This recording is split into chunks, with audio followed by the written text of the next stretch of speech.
Então, gente, a mamata acabou. De começar, né? Porque hoje é dia 11 de janeiro, e se a gente descontar que dia 1º não foi dia útil e de lá pra cá houveram outros dias também que não foram dias de serviço em Brasília, a gente já consegue constatar claramente que agora a mamata começou de verdade. Eu quero falar hoje de muitas coisas aqui, mas eu quero começar dizendo, por exemplo, do vice-presidente, o general Mourão, que tem lá seus 65 assessores. Gente, pra quê? O vice-presidente só trabalha quando o presidente se afasta. Ok, que devem haver algumas atribuições, alguns órgãos subordinados ao gabinete da vice-presidência. Mas, gente, 65 assessores é um apetite, né? Vamos lá. Bom, mas esse é o cara que não viu problema nenhum no seu filho, que vinha tendo uma carreira normal dentro do Banco do Brasil, até acima da média, foi promovido 8 vezes só ao longo dos anos do governo do PT, saltou para um dos principais cargos dentro da instituição, ganhando quase 40 mil mensais e mais bonificações.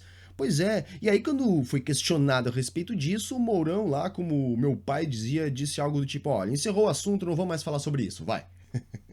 Tem lá Murilo Rezende, no INEP, o cara que fez um plágio e colocou lá no seu Lattes. Esse cara vai comandar, por exemplo, o Exame Nacional do Ensino Médio. É uma boquinha boa, né? Para um cara com uma qualificação, digamos, no mínimo suspeita, né?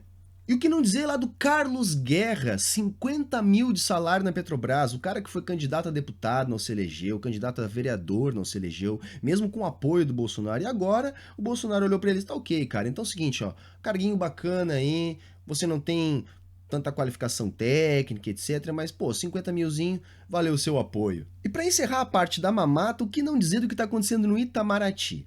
Não bastasse o chanceler ser um cara que sequer tinha uma embaixada, agora muitos cargos no Itamaraty não são mais compostos, ou pelo menos não são mais obrigatoriamente compostos por funcionários de quadro, por pessoas que prestaram concurso para o Itamaraty.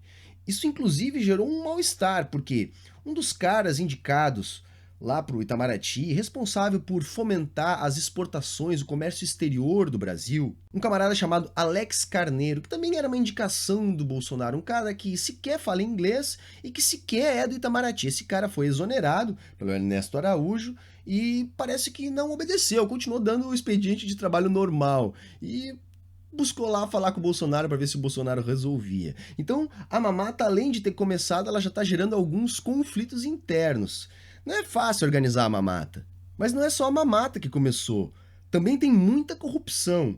É claro que eu poderia aqui novamente falar do Queiroz, né? E o Queiroz? O que aconteceu com o Queiroz? Quem é que pagou Albert Einstein por Queiroz? Quem é que consegue justificar com rolos, com trambiques de carro, 1.200.000 em um ano? Como justificar as datas coincidentes com os pagamentos da Assembleia? Quer dizer, o filho do Bolsonaro não compareceu, não existe mais a tal da condução coercitiva. O COAF, que é onde tudo começou, foi passado para o Moro já mudou as regras, agora está um pouco mais nebuloso para a gente conseguir saber aquilo que o COAF pode nos mostrar. Além do que, o que dizer do Onyx, né, gente? Como eu falei há poucos dias, além da tatuagem que ele fez, eu acho que ele vai ter que fechar as costas, o braço, quem sabe o corpo inteiro. O camarada teve a cara de pau de usar durante 10 anos o mesmo bloco de notas para justificar a prestação de serviços e exigir reembolso da Câmara dos Deputados. E isso é um outro reflexo do tipo de corrupção que vai começar agora. O Brasil tem uma corrupção endêmica, estrutural, que tem a ver com a nossa história escravocrata. A nossa política sempre teve os corruptos, aqueles corruptos tradicionais. Eu estou falando do Sarney, da família ACM, da família do Collor, de gente como Maluf. Essa gente sempre se achou no direito de ser corrupta porque ela sempre misturou os seus negócios privados com a administração pública que, para eles, era uma extensão dos seus negócios privados. Então essa é a corrupção chique, a corrupção cheirosa no Brasil. Depois nós tivemos um outro tipo de corrupção que surgiu dentro dos governos do PT. Eu sinceramente acho que o PT é um partido muito menos corrupto que a média dos grandes partidos brasileiros. Mas é inegável que, com o passar dos anos, aquilo que era apenas um expediente criado pelo PT para poder governar e assim cooptar esses corruptos tradicionais do Brasil, como o Collor e o Maluf e o Sarney, por exemplo, aquilo com o tempo passou também a ser mecanismo de corrupção dentro do próprio PT. Mas agora não, agora está chegando aquilo que a gente chama de baixo clero da Câmara dos Deputados à presidência da República. O baixo clero da Câmara dos Deputados é representado pelo Onyx Lorenzoni, que precisa aí desviar quase 400 mil usando um bloquinho de notas. Esse tipo de gente nunca teve acesso à grande corrupção. Você acha que o Sarney vai precisar fazer desse tipo de expediente com um bloquinho de nota para desviar dinheiro da própria Câmara? Não! Ele consegue, com a sua influência, aprovar alguma emenda que vai beneficiar uma empresa X ou Y e aí ganhar uma bola. Ele consegue um contrato para uma empresa A ou B e assim ganhar centenas de milhares. Milhões, na real, né, gente? Então não precisa desse tipo de coisa. Esse tipo de coisa precisa quem é do baixo escalão da corrupção. Tipo onde estava o Onyx. Só que agora essa galera foi alçada ao poder, junto com o Bolsonaro. Então por isso que aparece esse tipo de coisa.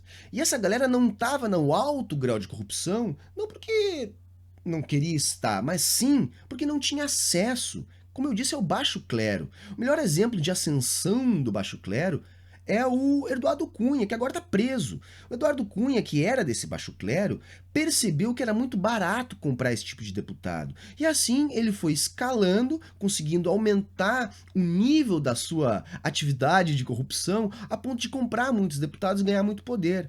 Agora o Bolsonaro vai governar com quem? Com esse baixo clero, que quem faz a ponte é o Onyx, com os deputados recém-eleitos do PSL, cerca de 50 e poucos, e aí tem para todo tipo de maluco, até muitos bem intencionados, mas que sequer fazem ideia de como é que trabalha a Câmara dos Deputados e o que rola lá, qual é o jogo de poder que tá rolando lá dentro. Mas esses dois grupos não serão suficientes. O Bolsonaro precisará dos corruptos tradicionais de MDB, de PP e de outros partidos que certamente vão chegar nos próximos dias e logo vai ter a cara, vamos dizer assim, da base de apoio que vai, por exemplo, aprovar a reforma da Previdência. Ou vocês acham que a bolsa está subindo e o dólar está caindo por quê?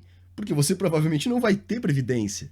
Tá bom, é lógico que eu tô aqui exagerando, mas é para chamar atenção por causa disso. O que vem pela frente aí vai ser mais um ataque violento, sobretudo aos trabalhadores mais pobres. Então o governo nasce assim. Primeiro ponto, Bolsonaro não governa. O poder real tá parte com os militares, aí eu acho os mais influentes o Mourão e o General Heleno. Por quê? Porque o Bolsonaro não tem força política para peitar nenhum desse grupo. O que esse grupo disser, o Bolsonaro vai acatar. A mesma coisa serve para o Moro. O Moro manda no Bolsonaro. Tudo que o Moro pensar ou decidir ou quiser, Bolsonaro vai acatar. E também o Paulo Guedes. O Paulo Guedes também manda no Bolsonaro.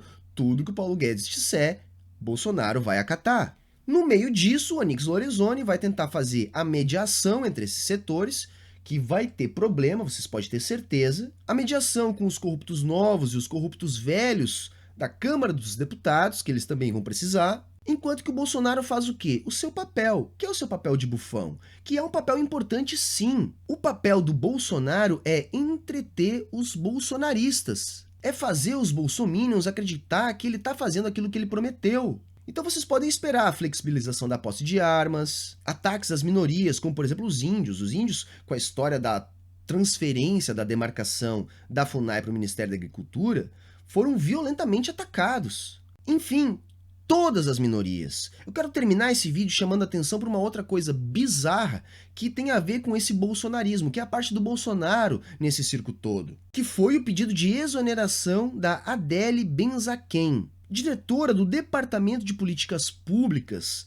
para quem tem HIV/AIDS, gente, entre outras coisas. Ela entrou numa polêmica em função de uma cartilha voltada para homens trans, que foi lançada há cerca de 6 meses, que também servia como material de orientação. As populações LGBTs, as pessoas com AIDS, elas não estão entre os grupos que o Bolsonaro pretende defender dentro das políticas públicas de saúde. Isso é bizarro, é um pensamento medieval, é uma coisa que nos anos 80 já era atrasado, de achar que as populações LGBT são responsáveis pelo seu quadro de HIV. Gente, qualquer um pode ter HIV, não é só essas populações. Algumas práticas tornam as populações mais ou menos vulneráveis. O que qualquer população precisa é de orientação. é de acolhimento, é de ajuda. E não essa política bárbara que trata o portador do HIV como responsável pela sua condição. Isso é doentio.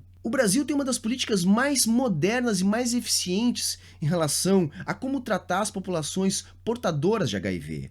O Brasil faz com que essas pessoas hoje, sendo bem orientadas, possam ter uma vida absolutamente normal e morrerem de velhas. Isso é o normal.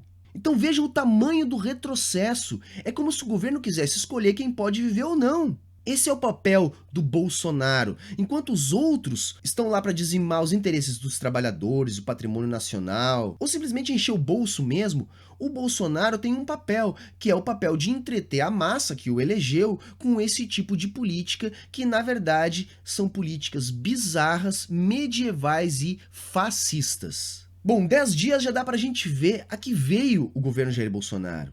É uma trupe que eu acho que não termina o primeiro ano, muita coisa pode acontecer, é difícil de prever. Como eu falei há poucos dias, eles dão um passo adiante, outro para trás, ao mesmo tempo que as coisas também vão tomando forma, e a forma que vai tomando é uma forma pouco promissora. E não vem com esse papo aqui que a gente tá torcendo contra, a nossa torcida não faz diferença nenhuma.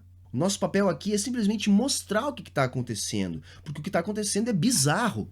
Foram provavelmente os 10 primeiros dias mais malucos da história da República. Ou pelo menos da República recente, vai. Tá ok, moçada? Se você gostou desse vídeo, curte, compartilhe com seus amigos, se inscreve aqui no canal, apoie o Saia da Matrix em qualquer uma das plataformas de apoio. Todas elas vão estar aqui na descrição desse vídeo. O seu apoio é fundamental para que o Saia da Matrix continue no ar produzindo conteúdo. Tá ok, moçada? Grande abraço a todos e a todas. Falou, valeu e... até a próxima!